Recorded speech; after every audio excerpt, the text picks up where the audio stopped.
Assalamualaikum warahmatullahi wabarakatuh. Sebelumnya izin memperkenalkan diri. Perkenalkan, saya Almas Gina Maitsa dengan NIM 23320110006. Saya dari Fakultas Hukum, Prodi Ilmu Hukum, semester 3, Universitas Muhammadiyah Sukabumi.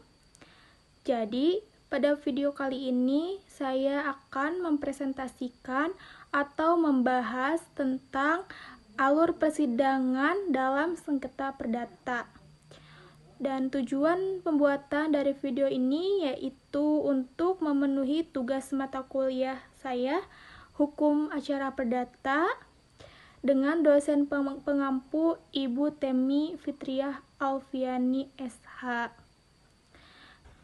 Nah, jadi dalam persidangan sengketa perdata di Indonesia, alur persidangan mengikuti ketentuan yang diatur dalam Hukum Acara Perdata. Berikut adalah tahapan-tahapannya. Yang pertama, upaya damai atau mediasi. Tujuannya yaitu untuk mengupayakan perdamaian antara para pihak. Dan proses dari tujuannya itu untuk mediasi dilakukan sebelum pemeriksaan pokok perkara perdata. Proses mediasi ini diatur berdasarkan Peraturan Mahkamah Agung Nomor 1 Tahun 2008. Penyelenggaraannya itu dilaksanakan secara manual dengan hadirnya para pihak langsung ke pengadilan. Meskipun pada praktiknya konferensi elektronik mulai digunakan. Tahap kedua, pembacaan gugatan atau permohonan. Nah, bila upaya damai tidak berhasil, maka majelis hakim akan memulai pemeriksaan perkara dengan membacakan gugatan atau permohonan penggugat atau pemohon.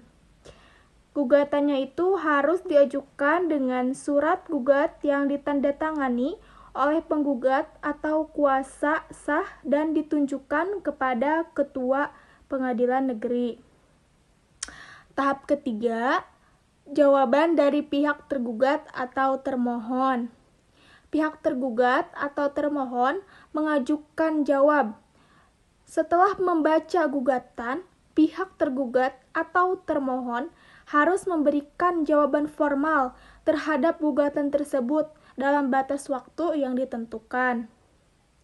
Adapun tahap keempat, replika penggugat atau pemohon mengajukan tanggapan, seperti setelah jawaban tergugat atau termohon diterima, maka penggugat atau pemohon boleh mengajukan tanggapan atau replik, baik secara lisan maupun tertulis. Tahap kelima, duplik tergugat atau termohon mengajukan jawaban kedua. Pihak tergugat atau termohon juga boleh mengajukan jawaban kedua atau duplik terhadap replik penggugat atau pemohon. Tahap 6, pembuktian. Upaya pembuktiannya yaitu pihak-pihak terkait diminta untuk mengumpulkan dan mengajukan bukti untuk memperkuat argumentasi mereka. Nah, ini juga termasuk pembuktian formal fisik, baik lisan maupun tertulis. Nah, di tahap ketujuh yaitu intervensi jika ada. Intervensi pihak ketiga yaitu jika ada pihak ketiga yang ingin ikut campur tangan, maka mereka harus mengizinkan intervensi resmi. Nah, di tahap ke-8 ada penyampaian kesimpulan. Setelah semua bukti dan argumentasi diselesaikan, masing-masing pihak menyampaikan kesimpulan akhir tentang perkara yang sedang diperiksa. Jadi, kesimpulan ini bertujuan untuk mengoptimalkan analisis dan dalil yang digunakan dalam proses perdamaian. Kemudian tahap terakhir yaitu pembacaan putusan. Di dalam putusan itu, setelah musyawarah majelis hakim, kesimpulan akhir dibacakan oleh majelis hakim. Setelah dibacakan, Pihak yang tidak puas dapat mengajukan upaya hukum banding dalam waktu 14 hari. Mungkin cukup sekian pembahasan tentang alur persidangan dalam sengketa perdata. Mohon maaf bila ada kekurangan. Wassalamualaikum warahmatullahi wabarakatuh.